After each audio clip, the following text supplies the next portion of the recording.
Cette vidéo présente le processus correct de mesurage et de placement d'une aide auditive lyrique dans l'oreille d'un patient. Lyrique est un appareil à port continu qui se place profondément dans le conduit auditif. Lyrique est disponible en 5 tailles différentes. Cette vidéo vous montre comment mesurer la profondeur d'insertion maximale, choisir la taille correcte d'appareil et placer lyrique dans le conduit auditif. Pour déterminer la taille de lyrique et l'adapter à un patient, utilisez le Fitting Kit Lyrique fourni par Phonak.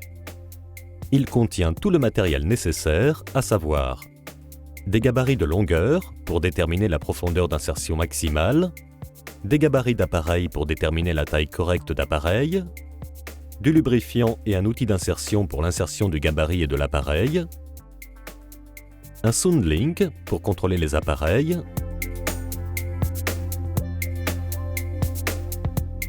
des spéculums pour faciliter l'autoscopie. Le conduit auditif doit être propre et sain pour adapter un appareil lyrique.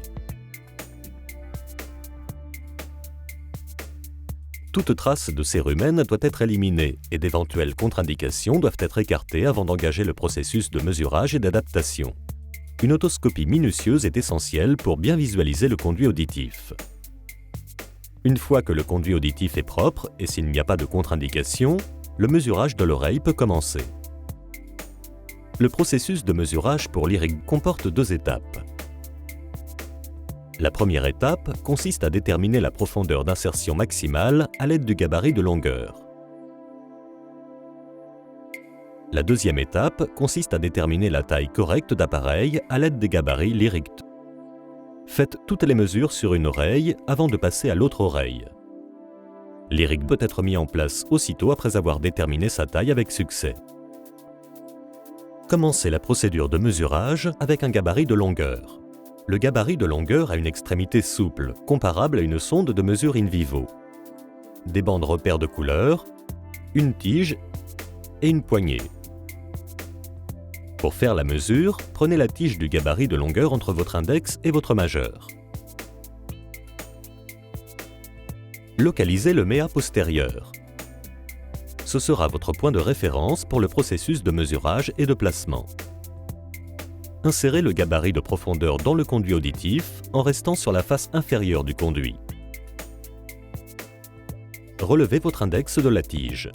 Poussez l'arrière de la poignée doucement et lentement avec votre pouce tout en gardant la tige aussi horizontale que possible lors de l'insertion. Le gabarit de profondeur doit être inséré jusqu'à ce que l'extrémité souple touche la membrane tympanique. À ce moment-là, vous sentirez ou verrez l'extrémité souple se courber ou un recul de la poignée contre votre pouce. Le patient peut indiquer quand il ou elle l'entend ou le sent. Si le gabarit de longueur est au centre du conduit auditif, déplacez-le afin qu'il soit aligné avec le méa postérieur. Poussez à nouveau doucement avec votre pouce pour vous assurer que le gabarit touche toujours la membrane tympanique. Enregistrez la marque de couleur sur laquelle est aligné le méa postérieur.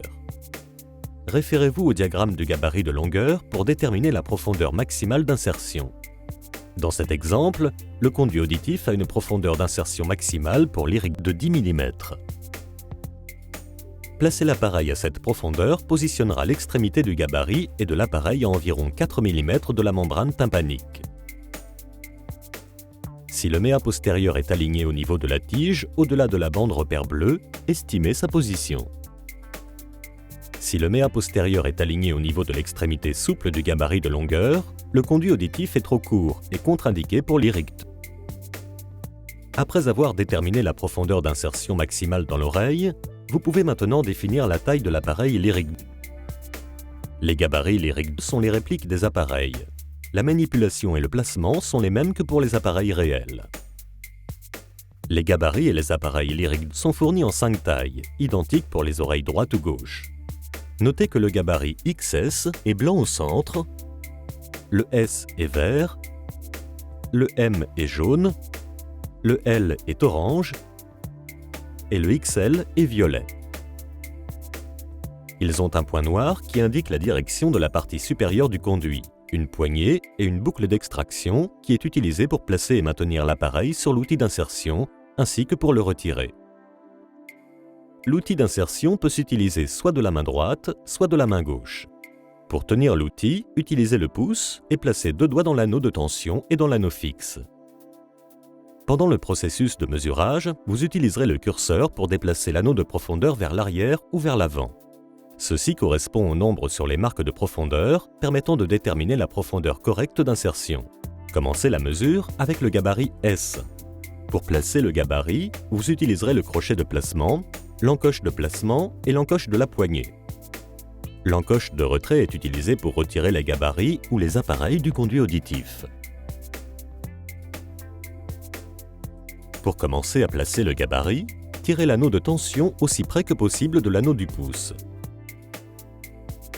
Ceci déplacera le crochet de placement vers l'avant en direction de l'extrémité. Assurez-vous que le point noir est orienté vers le haut. Enfilez les boucles d'extraction dans l'encoche de placement. Pour cela, orientez le gabarit face vers le bas et guidez les boucles dans l'encoche. Une fois que les 2 boucles sont en place, relâchez doucement l'anneau de tension pour faire reculer le crochet de placement et placez le gabarit à l'extrémité de l'outil. Assurez-vous que la poignée du gabarit est complètement engagée dans l'encoche de la poignée. Utilisez l'anneau de tension pour ajuster la tension du gabarit. Resserrez les anneaux, relâche la tension, les écarter l'un de l'autre l'augmente. Fixez la profondeur d'insertion maximale à l'aide du curseur de l'outil d'insertion. Dans notre exemple, elle est de 10 mm. N'oubliez pas d'orienter l'anneau du curseur de profondeur vers la gauche pour l'oreille droite et vers la droite pour l'oreille gauche, de telle sorte que l'anneau soit en face du méa postérieur. Avant l'insertion, veuillez appliquer un peu de lubrifiant. Vous êtes maintenant prêt à insérer le gabarit. La forme des conduits auditifs varie, mais la plupart forment un léger S avec une pente douce. Là encore, une otoscopie minutieuse s'impose pour réussir les mises en place. Insérez le gabarit en tenant compte de la forme du conduit telle qu'elle a été observée à l'autoscopie. Rappelez-vous que la tension doit varier lorsqu'on se déplace dans le conduit auditif. Chaque oreille est différente, mais pour la plupart d'entre elles, il faut plus de tension pour maintenir le bon angle de l'appareil en suivant les courbures du conduit. Une fois que le méa postérieur est franchi, la tension doit être réduite pour ne pas exercer de pression excessive sur les parois du conduit auditif. La profondeur d'insertion maximale doit être considérée comme une limite à ne pas dépasser, qui est atteinte quand l'anneau du curseur de profondeur est aligné avec le méa postérieur. Relâchez le gabarit en tirant complètement vers l'arrière l'anneau de tension. Retirez l'outil d'insertion. Une fois inséré, vérifiez la bonne adaptation du gabarit S. Si tous les côtés de la corolle touchent la paroi du conduit auditif, sans aucun interstice ni plissement de la corolle, et si l'insertion a été douce et confortable, le patient portera l'appareil S. Si le conduit auditif est trop étroit pour le gabarit S, vous verrez des plis entre la corolle et la paroi du conduit. Dans ce cas, le gabarit est trop grand et vous devez essayer le gabarit XS. Si le gabarit XS est encore trop grand, l'IRIG est contre-indiqué pour cette oreille. Si le conduit auditif est trop grand, vous verrez des interstices entre la paroi du conduit auditif et le gabarit, indiquant que vous devrez essayer un gabarit plus grand. La taille de l'appareil est correcte quand il n'y a ni pli ni interstice et qu'il s'adapte confortablement dans le conduit auditif. Notez la taille correcte du patient. Dans notre exemple, le patient utilise un appareil de taille S. Retirez le gabarit de l'oreille du patient à l'aide de l'encoche de retrait et répétez le processus complet de mesurage sur l'autre oreille. Les mesures enregistrées doivent indiquer les profondeurs maximales d'insertion et les tailles d'appareil pour les oreilles gauche et droite. Vous êtes maintenant prêt à insérer les appareils LYRIC. La manipulation et le processus d'insertion d'un appareil est le même que pour un gabarit. Avant l'insertion, programmez l'appareil d'après les besoins auditifs du patient à l'aide du logiciel de réglage et du stylet de programmation. Tenez le stylet de programmation à proximité de l'appareil pendant le transfert des réglages. À l'aide de SoundLink, vérifiez le bon fonctionnement de l'appareil après la programmation. En plaçant l'appareil sur l'outil d'insertion, assurez-vous que le point marqué sur la corolle est bien orienté vers le haut. Ajustez la profondeur d'insertion correcte d'après les mesures précédentes.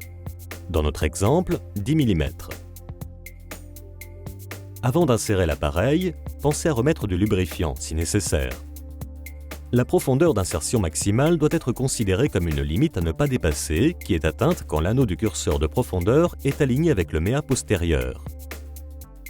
Relâchez l'appareil en tirant complètement vers l'arrière l'anneau de tension. Retirez l'outil d'insertion et vérifiez qu'il n'y a ni pli ni interstice de la corolle. Répétez le processus de programmation et de placement de l'appareil pour l'autre oreille.